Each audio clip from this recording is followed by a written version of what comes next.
Two, and we are live, and one more time we're live. Good morning to everybody, and welcome to the Wednesday edition of Behind the Markets. It is the day after the 2 day break, which is we don't say a break. It was the celebration of heroes, the celebration of many heroes in our nation and the history's heroes. So let's get down to some of it today. How are you doing today, my brother Vernon? How is your day going? Fantastic. We're good. How are you holding up today? I'm good. I'm good. Now, just in the presence of, before we get on to our first thing today, remember that it is obviously because it's coming from a holiday. We are continuing this mindset series that we're having. So, for those of you who are joining us, remember that you are going to be joining us on this mindset series that we've been doing on discipline. But we do have a question that came in yesterday. Which came in from a gentleman named Comment Hamapobwe, who actually said on debt restructuring and standstill agreements, what would the reaction of the kwacha against the dollar when the package is dumped into the Zambian economy? How long would it take in order for the citizens to notice there is a change in the economy and the money to be in circulation? And lastly, we Zambians strive to we Zambians strive and see the increase in GDP, more reduction of inflation, from 5 to 6 years ahead. Thank you. Okay. Yes, I think if you go back, and I would urge you, sir, to go back to a few episodes ago. I think there was the whole of last week where we did a series on what to expect from the outcome of all of this.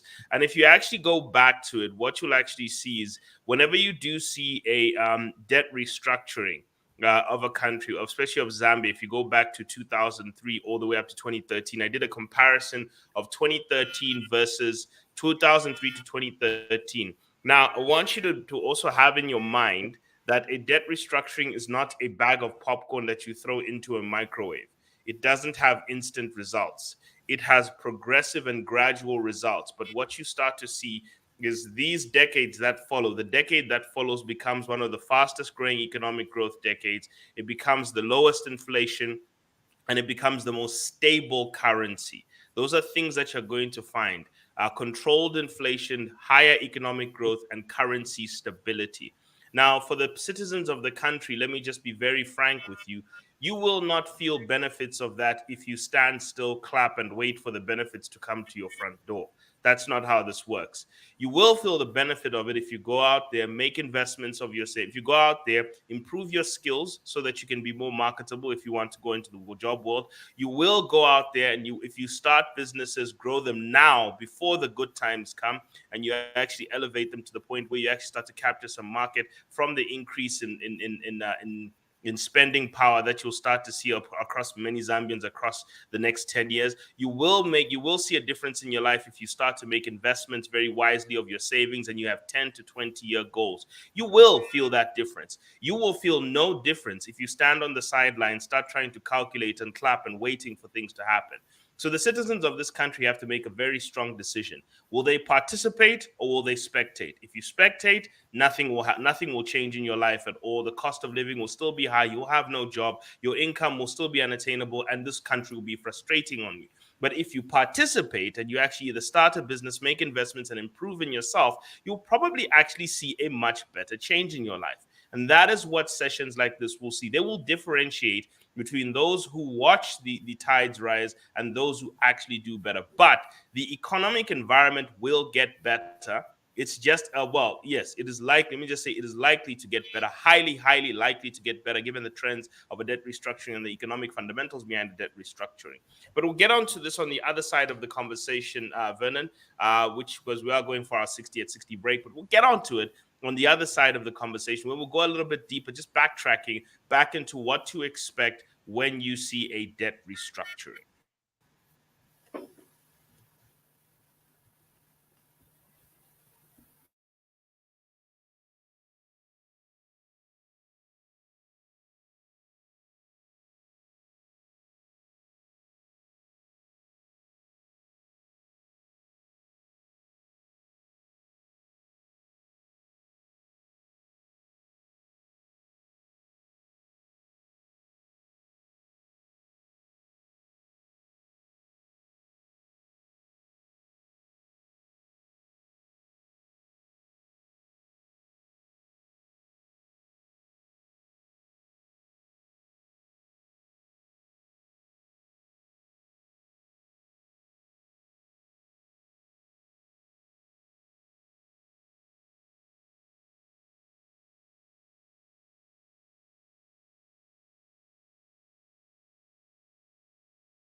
Alrighty, we should be back at it once again.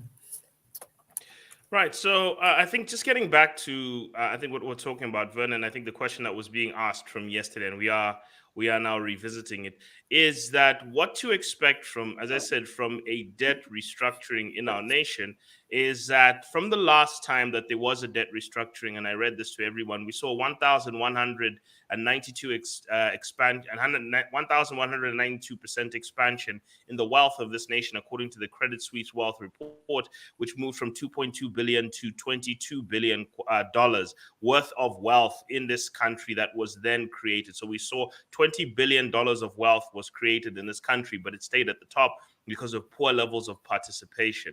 But what we also saw was the GDP, the Lusaka All Share Index grew 592% between 2004, between the end of 2004 to 2013. We saw that as well. And we saw the GDP of this country quadruple. In fact, not quadruple, grow 5 times what it was. The GDP of the country in one decade grew 5 times. When you compare the decade to many others, what you start to see is that this was the fastest growing decade because it was the fastest growing decade in all Zambian history. When you go back to Zambian history of growth spurts, it was the lowest inflation cycle. It was the most stable currency that we've ever seen in Zambian history. And the reason why all of this happens is because fundamentally a lot of the government disruptions and a lot of the government distortions of the economy start to go away. We also saw the interest rates, lending rates from banks drop from 50% down to 16% by the end of the 10-year period. So when you talk about, and people, I know that there's a statement about money in circulation.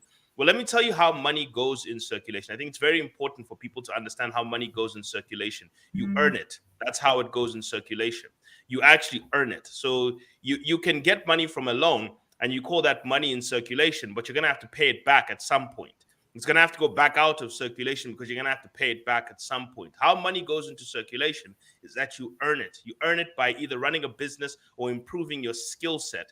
So you have to ask yourself, what are you doing right now to grow your business, to actually start a business and grow your business? This is the time people are supposed to be doing this. This is why I talked about, I'm happy about 30,000 people going to Africa must think, because it's actually resulting in many people who have the desire and trying to earn the power to start a business. They're trying to earn the power to change. They're trying to gain the power to do it. Now, will all of them achieve it? No.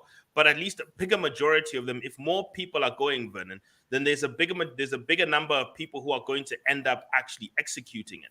And that is the important part. Yes, because only a percentage of people take from that, execute it, and continue growing their businesses or start their businesses. But some people, it's a seed that they learn. They try something. But the good thing is that as long as people are out there starting things, growing things, that's the important thing. Starting things, growing things. So the three things you really want to invest in whenever good times are coming is you want to invest in yourself, because your skills are extremely important. Your ability to make money is important. Money comes from a person making it, not from it flapping around the wings.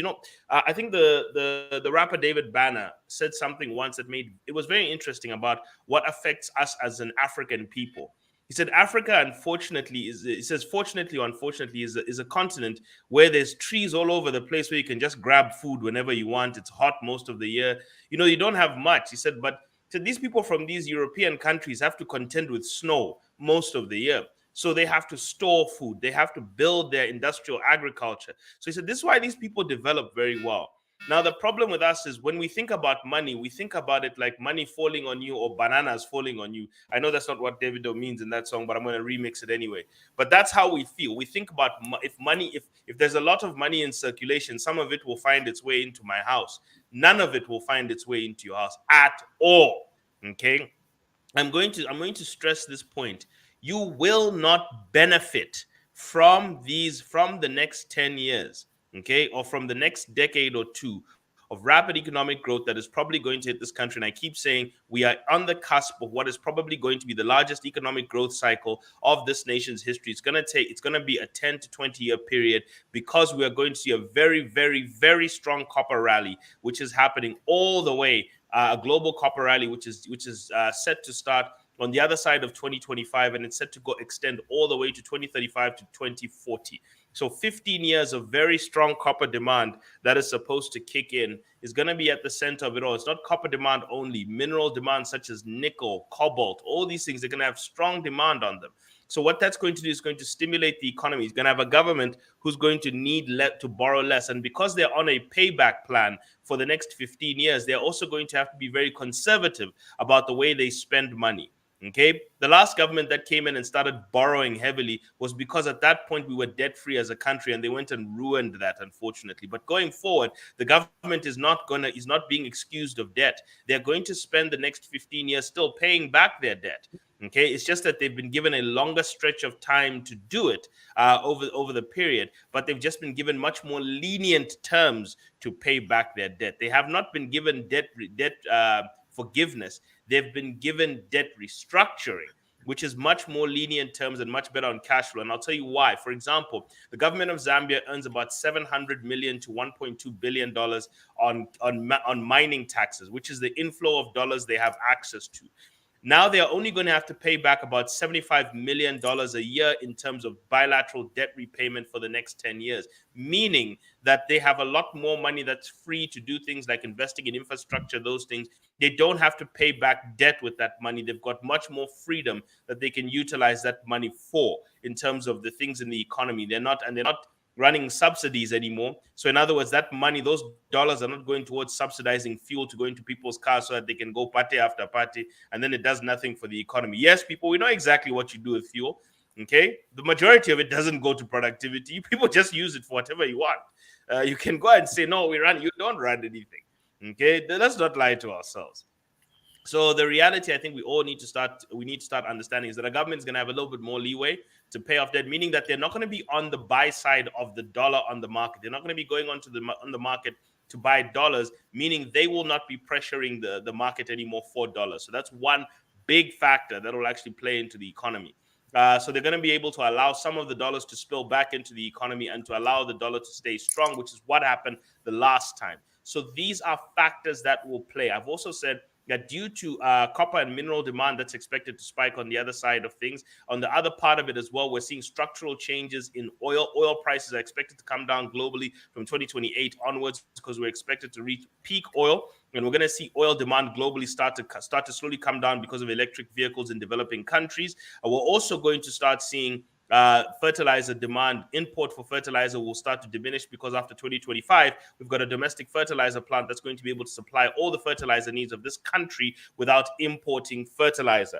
And so therefore, we can actually start to see the changes that we are supposed to see. Those are structural economic changes that will actually allow for this. Now, will you, the individual, benefit from all of this as you sit on the sideline? If we're in comments, as I said, if we're constantly in comment section arguing with whose politician is the favorite one, this one is mine, hashtag this, I'm all about this, will you benefit from it? Zero, zilch, not at all. Your life will be exactly the same. So I'm going to say this, and this is why we're going to talk about discipline today, Vernon, in terms of the main conversation, is that if you do the same things you've been doing for the last 10 to 20 years, you will have the same outcomes no matter how good the economy is. I repeat, if you continue doing the same things, you will continue having the same outcomes. Okay? Because in this world, you reap what you sow. So if you continue sowing maize, Vernon, you will continue to reap maize. You will not magically reap mangoes, okay, because you sowed maize. That's witchcraft.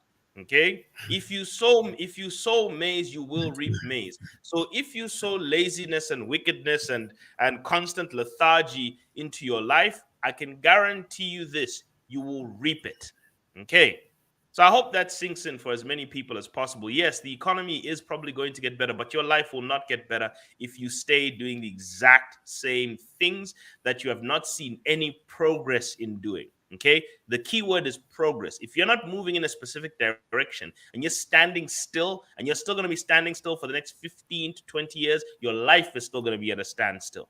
Okay. And when the tide sets in and the economic rush is finally over, you will be the frustrated one saying the capitalist system doesn't work. No, you are lazy.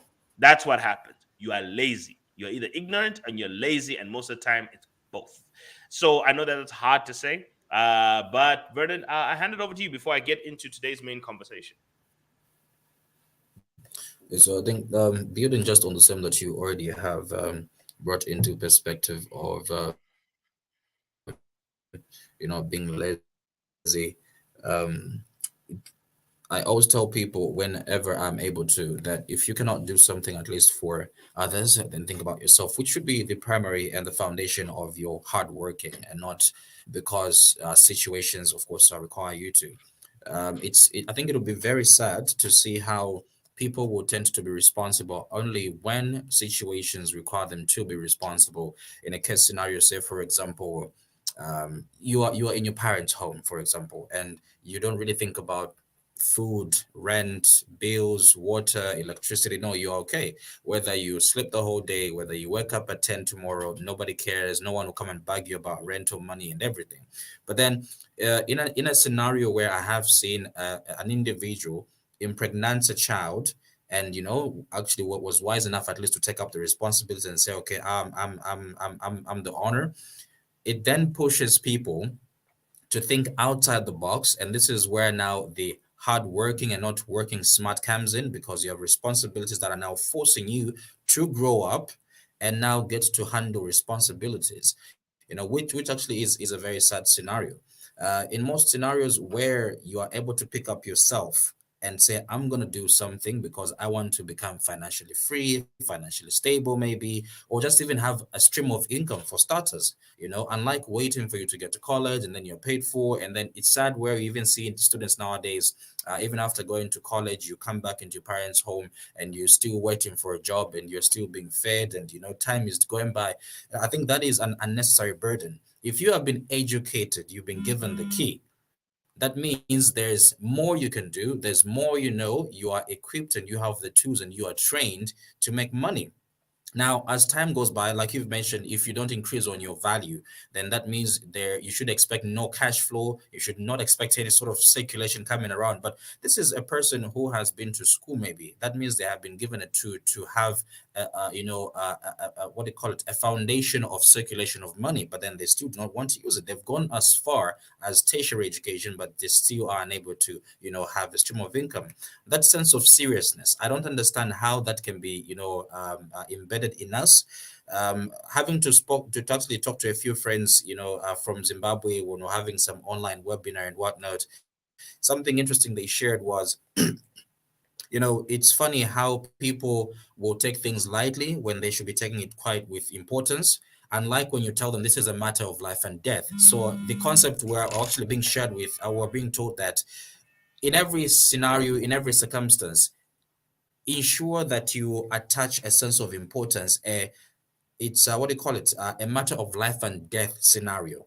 If you know that you're going to work and you're going to hustle, make money, do a business, and you are supposed to close a deal, you have clients that you're supposed to attend to, contextualize it as a do or die situation. If I don't close a deal, I'm gonna die. If I don't win this opportunity, I'm gonna go hungry. It's a do or die. Have that kind of mentality that should be able to push with you. Trust me, I think the issue of circulation of money and having money will no longer be an issue, because then every one of us we're thriving to do everything we can, like it's the last thing we're ever gonna do. I was looking at some of the, largest economies in Africa, which of them is Nigeria. Those guys are serious to work. I don't, it's just unfortunate how they can go, off, legal perspective when it comes to doing everything. But that mentality of fighting and getting things done, that is amazing. I like about them. If we can have the same, I think, with Zambians, I think issues of waiting to be paid, sitting comfortably and waiting for money to come your way, I think that will be an issue of the past, because every one of us will be fighting to make things better for ourselves, and also the sense of getting things done no matter what and no matter what it takes. I think that would be a great mindset, and also discipline, like we have always been mentioning. Embedded on that, I think we should be looking at radical entrepreneurs, more of them. We should be looking at Yeah. more serious minded people when it comes to business, more serious earners as well. And we actually even see the brackets and categories. People not only lean and wait on salary and wages, but rather will expand and be their own bosses and create more employment and have all of these. I think in a country where economically people are smiling, I think it is a good play. You can tell from the numbers. I think it's something that we probably should be looking forward to. And it's sad this morning, Mutwale, that we are seeing more robbery cases coming up back and forth, of the same. So far, I've gotten two this morning, which is very disheartening. That is a sign that there's laziness in the country. People want free things. I'll end my thought there. So there's some things I wanted to so I wanted to just, like I said, prep people's minds for the next 10 years. Okay, the next 10 to 20 years. As I said, when you go through a debt restructuring, the benefits, it's not a microwave oven, people. I know this generation, we're used to instant everything. Instant messaging, instant delivery, instant everything. Instant is actually one of the most valuable things to us. But unfortunately, life is not instant. God has designed this world that everything is a process. Everything is a process. Okay? That's the thing. Time is between the start of something and the end of something. So patience, a lack of patience often is what leads to people not being able to manage things. But I just wanted to give people the three governing laws again, because it's very important to wrap your mind around this, people. Genesis 8:22. Yes, I will read this again to you, but it does read that God said to Noah, said, "I will never curse the ground that man will for man's sake. Although the imagination of man's heart is evil from his use, nor will I destroy the earth. While the earth remains, seed time and harvest, cold and heat, winter and summer, day and night shall not cease." And God promises that he will not destroy the earth, but he has put in three corrective laws that are going to govern everything you do. Everything. These are three corrective laws. The first law is the law of sowing and reaping. Okay, every outcome you want is going to have to come from an input. Okay, something is going to have to get put in for you to get something out. All right, you want to get more money in circulation, more money in your hand. Well, what are you putting in? Are you just pitching up with a pulse and thinking that's enough? No, money comes from value. There are three things that generate cash flow in this world: solving problems, selling products, and serving people. If you are not doing any one of these three things, why on earth do you expect to be reaping more money? What gives you the right to think you're going to? I don't care how much money is being made in the economy. If you are not solving a problem, if you are not selling a product, and if you're not serving a person, you do not have any right to make money at all. Get that out of your mind. In fact, let me put it to you this way. I loved what Vusi Tamkwaya once said: get the word rights out of your mind. You are afforded opportunities. You have no rights. You only have opportunities, which you are granted by the grace of God and by the generosity of people who want to spend money on your product or your problem solving or your service. That's it. Okay, and thank you very much, Lufia, for saying it. Solve problems, solve products, serve people. If you're not doing any of those three things, I don't care how much more money is in circulation, you will get none of it. You see, you get money from a bank, for example, from a bank loan, by actually running a business that generates cash flow. So if your business has no cash flow from selling products, solving problems, or serving people, if your business has no cash flow from that, where on earth are you going to get a bank loan from? What, do you think banks are these philanthropy organizations that just go around giving out loans because you're a nice person who smiled at them correctly? I don't care how much money banks have. They don't care. They're not going to give you cash for nothing. They want cash flow. Okay, they want collateral, but they firstly and primarily want to see that you are able to generate a continuous stream of cash flow that they can confidently lend to and expect repayment from. That's what they want. Okay, so if you can't generate cash flow, you can forget about reaping more money in your pocket. Forget about it. Listen, people, this is what got us into this mess. Okay, it's the reality is a lot of people wanted money to end up in nothing. Okay, that is the problem that this country was facing. We wanted money in our pockets from zero, zilch, because no, we breathe. No, I just deserve. You deserve nothing. You. Sorry, people just had.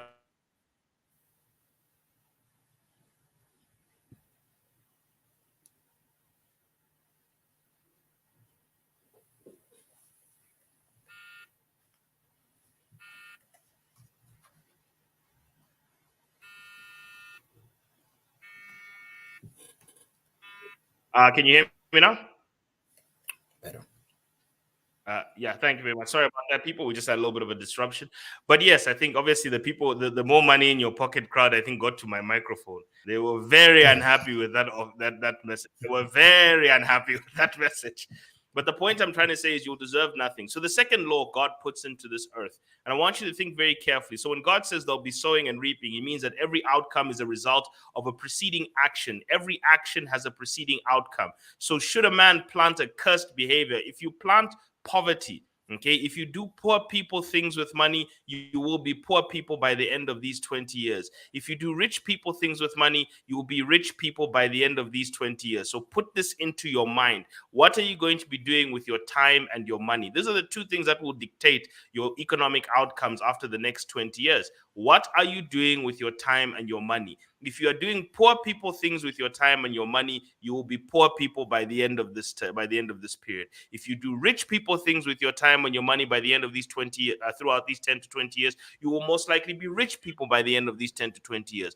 Put that into your mind.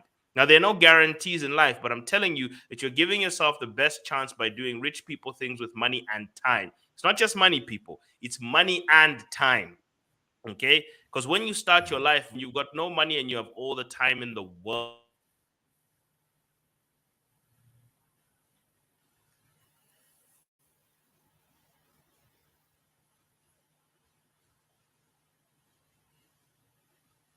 you will be happy. You will be happy. Sorry about that. We are having a little bit of a hiccup here. But if you expect everything to be stable, so the second law I've said is that He puts cyclicality and variations into life. So you will have to face variable conditions: summer, winter, hot, cold. The economy will be hot, it will be cold. So even in this period, there are going to be hot and cold periods. Yes, it will trend upwards throughout the long term, but it's going to have ups and downs. And if you react to all of them and you don't proceed with the sowing and reaping at the right times, and you don't continue working at yourself, then unfortunately you will be the victim of the situation rather than you'll be the victor. Okay. And then finally, He puts into motion that forward motion. In other words, He says day and night, meaning that time will pass. No matter what you do, Vernon, whether you do nothing or you do something, time will pass. Okay. Whether to 24 hours today will pass, whether you're highly productive or whether you are lazy, but 24 hours will pass. So it's up to you how much you expect to sow in these 24 hours, for how much in future you expect to reap. And I want you people to remember three laws of sowing and reaping. In fact, four laws actually. One, you reap what you sow. You reap what you sow. If you sow poor people habits, you will reap poverty. If you sow wealth habits, you will reap wealth. That's how it works. Okay. Almost everybody who has built wealth in this world has built it through sowing it. All right. They did not discover it like a pirate moving through the seas looking for treasure. They sowed it into their lives by making sure they saved and invested. They sold products. They solved problems. They served people. When they earned that money, they saved it. They invested it. They managed it. They got insurance. These are the things they did to build wealth, people. This is what they've done. Okay. Then the second thing is you reap what you sow. The second thing is you reap after you sow. If you are looking to reap first, you will reap harsh pain afterwards. Handouts lead to destruction afterwards. So if you reap before you sow, you are going to reap pain. The rules of pain and pleasure is that you will reap pain afterwards. Okay, so if you eat poorly now, you'll be sick later. If you borrow now, you'll be poor later. Okay, if you decide that you want to have fun now, you will be a parent and running away from that child later. That is the reality of life. Okay, these are realities, people. So if you try to pursue pleasure up front, you will reap pain afterwards. And the thing is, so you will reap after you sow. After that, you will also reap more than you sow. Okay, so if you reap a spenderholic, if you sow a spenderholic lifestyle now, you will reap extreme poverty later.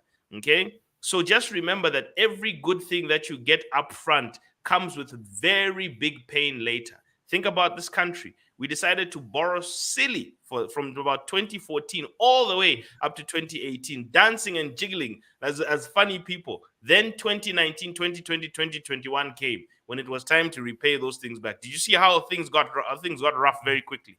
How currency went and doubled. It went from 10 to 21. How inflation started hitting record levels. How all sorts of pain started coming. Why?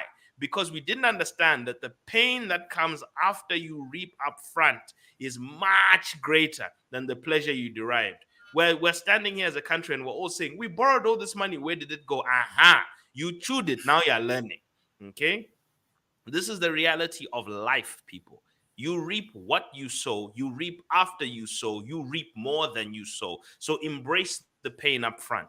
Take the pain up front now. Take the painful moments now. Do the work, do the grunt work, sweat now so that you can reap the pleasure and reward afterwards. But if you try to reap first, you will be in pain.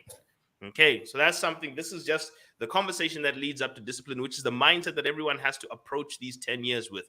Take the pain up front, be prudent in the good times. If you can take the good times to be aggressive about saving and investing, when the bad times hit, you have the rental income, the coupon income, the dividend income to back your stagnant salary in a time of inflation. You have inflation growing assets that are able to outgrow the price growth that are there in the economy that are stunting your income. You have that when things are going tough for everyone. But if you decide to party after party during a period when things are going good, when the music stops playing, you will be in severe pain. This is what everyone discovered in 2014. When the music stopped playing, we cried. Okay? Mhm. We all cried. Why? Because no one saved anything, no one started anything, no one did anything. They lived the same lives they thought they could dance their way to the good times, and they prayed every day that the good times would continue. And when they stopped, they cried. Okay, so these are the things we all have to remember. So it's just a warning to everyone. I know it's apocalyptic, but let's get into a bit of our mindset conversation today, Vernon. This is part of why we're trying to get everyone's mind on this. Now, remember, we've been on this conversation of power to change, and I've been touching through this book. And the reason I've been going through it for the last 3 days is because I've been trying to have this conversation about discipline to get us as a people to start being disciplined in our approach to the next decade. So remember what we said: the power to change is the ability and the capacity to affect change, while the desire to change is hoping, longing, and wishing. And remember, there are four things that we're looking at here: identity, not behavior. We did that, but we're in this part of trying, not training, and we're talking about discipline being the power. Discipline is the source of power. So I want to talk about a few things here today, Brennan. And remember that we said discipline, the important factor of discipline is knowing what you want most over what you want now. The discipline to wake up early is knowing that you want to build a successful life more than you want those extra 10 minutes of sleep. That is what the discipline is, okay? The discipline is knowing that you want to have a healthy life in the last 30 years of your life, then you want that extra piece of cake or that extra piece of chicken. Okay, so the discipline in your life is knowing that you want to build wealth and financial freedom so that you have the freedom to allocate your time to things that are meaningful more than you want to go out this weekend. That is discipline. Okay, so the first thing you have to do is you must know what you want most. If you do not know what you want most, you will not be able to resist the temptation of what you want now. So that is the problem. Most of what is wrecking your life is what you want now. So if anybody is watching this and paying attention, write it in the comments. Okay, it's discipline is knowing what you want most over what you want now. Okay, and you need to drill that into your head, because that is what entrepreneurship is about. That is what saving and investing is about. That is what the decisions of discipline that derive people's success in those fields are about, is that they know what they want most more than what they want now. What they want now is a fancy car to stunt and show people. What they want most is a growing business or a growing wealth portfolio. So they're able to put what they want most over what they want now. Okay, so it's a very important thing. And remember, discipline is the catalyst that converts potential to reality and capability to ability. Zambia has got all this potential, but it will never realize it because we don't lack opportunities, we don't lack policy, we lack discipline. That is the reality. Okay, we lack discipline. Thank you very much, Luffy, for that. And people, if anyone else got it, please write it down as well. We lack discipline. If you want to get somewhere, we have to have discipline. And I've told you before, the pain pleasure trade-off. Pain is what we resist, pleasure is what we desire. Pain will always follow pleasure, or pleasure will always follow pain. If you take the pain up front, you are reaping pleasure later. If you take the pleasure up front, you are going to reap pain later. But if you, so in other words, all good things must be earned through pain. There must be some pain that you went through for everything good. So embrace the pain. Otherwise, you are going to get even worse pain afterwards. Okay, so that is what happens to a lot of people. The people who build wealth by saving and investing went through pain to not enjoy the pleasures of life. They had to resist those pleasures, they had to resist the joys of spending their whole salary, and they were able to then build that wealth later. But the people who decided up front that they're going to just look for money and then just go and live the life they want, when it came time, it followed them. It followed them. And boy, did it follow them. Okay? It followed them horribly. So remember that. And then also, whichever comes next, pain and pleasure. Remember, it says you reap after you sow, you reap more than you sow. If you sow pleasure up front, you're going to reap great pain later. But if you reap pain up front, you're going to reap great pleasure up front. So the rewards become greater for those who are willing to embrace the pain. So what do you want? Do you want the greater reward, or do you want the current reward? If you want the current reward, then you have to take the greater pain later. But if you want the greater reward, you have to take the current pain, and that'll actually get you there. Okay, so that's why we're saying embrace pain. That's also what happens with discipline. And we talked about what is rich people things with money. Okay, what is rich people things with money? The disciplines of the wealthy. We talked about the fact that they live on a budget. They invest for long-term time horizons. They invest regularly. They take a 28-year time horizon. They start with nothing. They don't wait to become something big at work. They don't wait to become a top 10 earner, and they don't have to have come from an elite university. They are fine just being educated exactly as they were. Yes, they went to university, but they're fine being educated as they were. Okay, so if you study the rich, what do you see? You see long-term thinking, disciplined actions, and patience. Okay, that is what you see.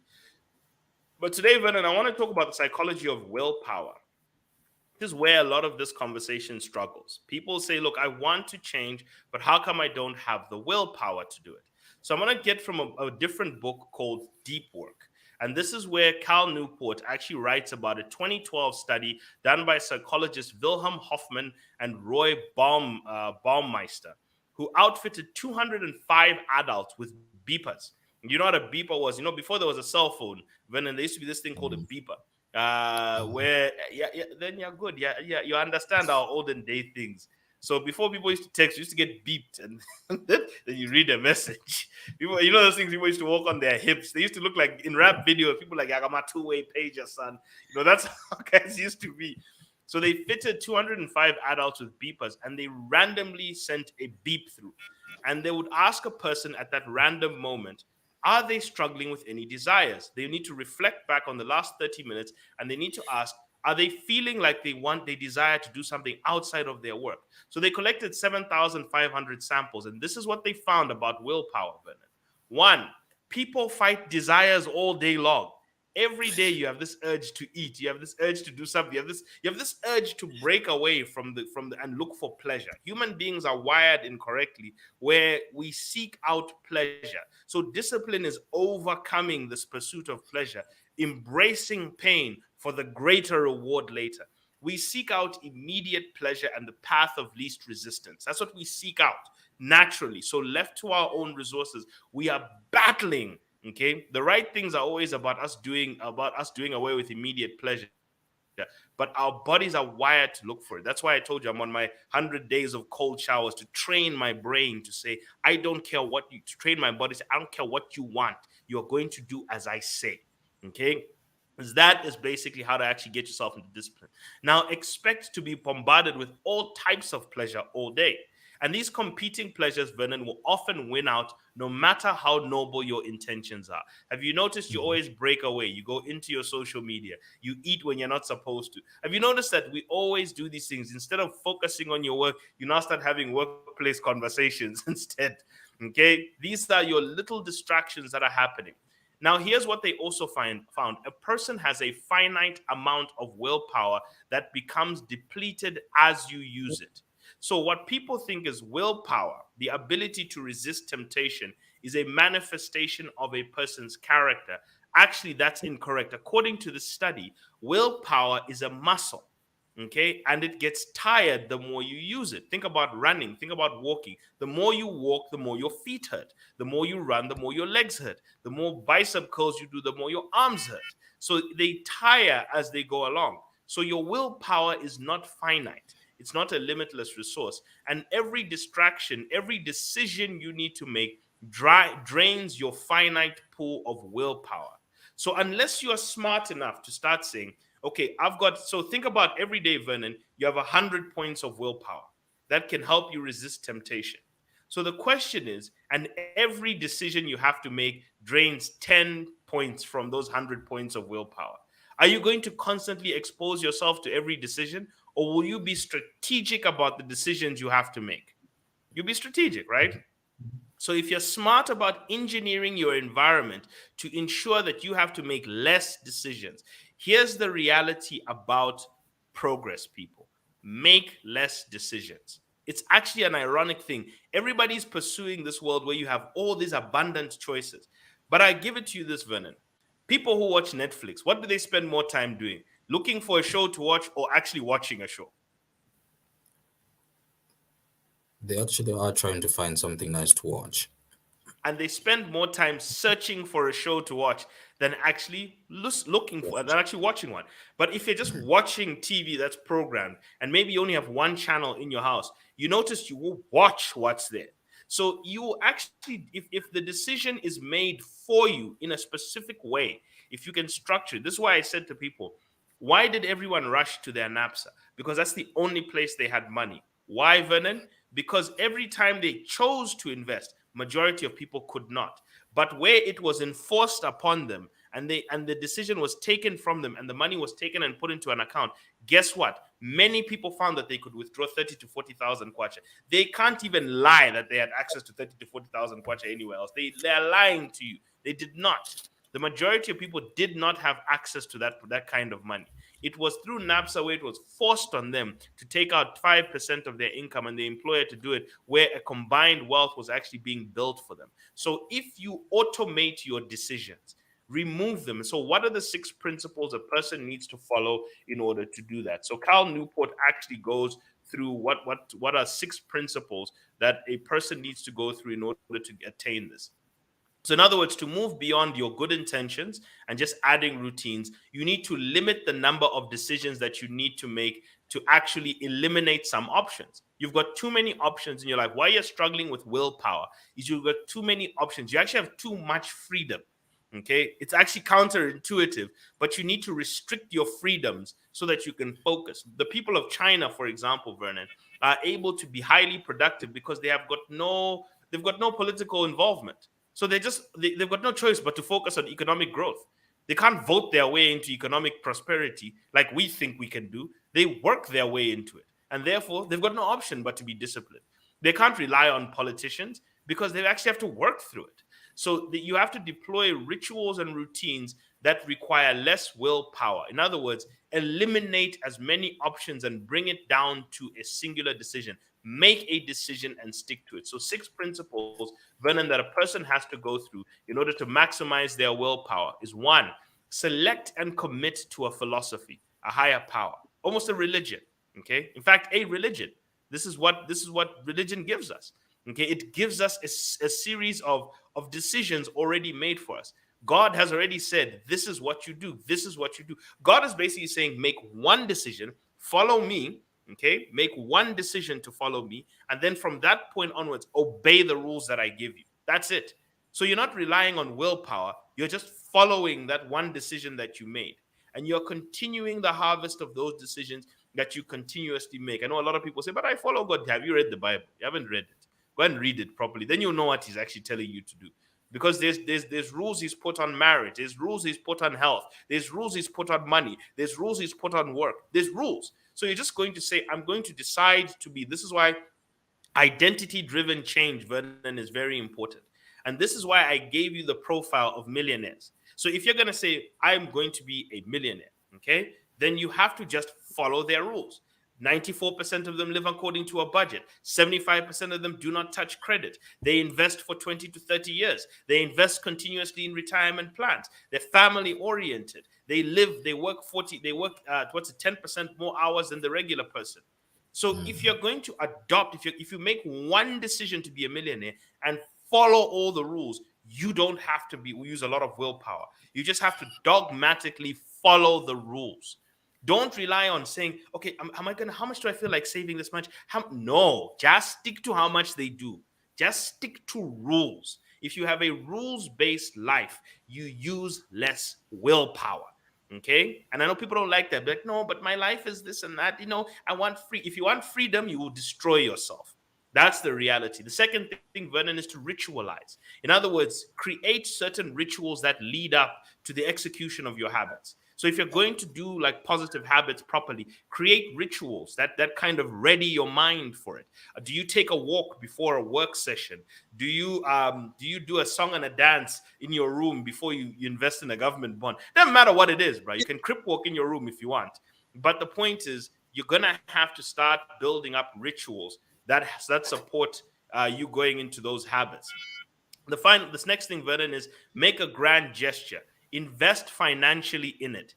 If you do not invest deeply and financially in terms of time and effort into this thing you want to start doing, into this lifestyle. So I remember our fitness coach says the reason you have to pay for fitness training is simply because if you don't pay, you don't commit.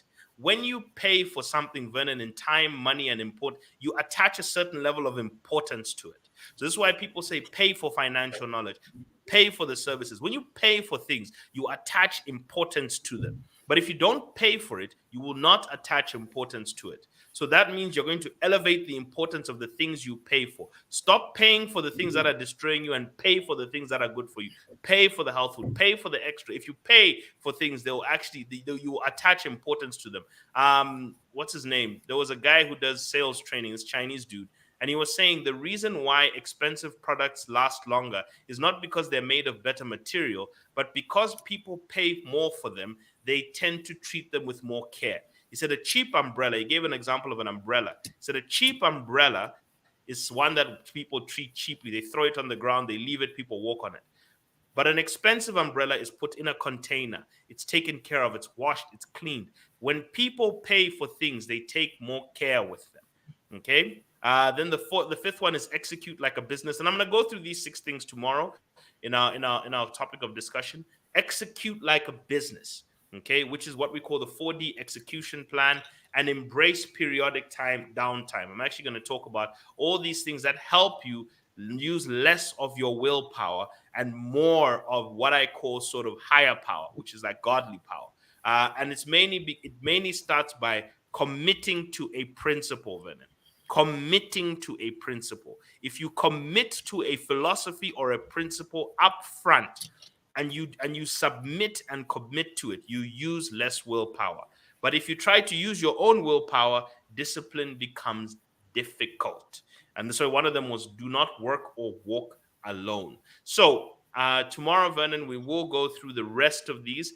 We'd like to thank everyone who has continued with us today. I know we really spent a lot on the earlier parts of this, and we'll build into this. We've been talking a lot about discipline this week, and the reason I keep stressing this point of discipline is you will not see any good outcomes. I want to stress this point to everyone. Doesn't matter how good the economy is going to be for the next 10 to 20 years, you will see nothing, absolutely nothing, if you continue down the path you are continuing down, if you are not sowing rich people habits. If you're sowing poor people habits, I don't care if this economy grows 100 times, you will remain poor people. That's the reality. All right, we call it a day. Thank you so much. Cheers, man.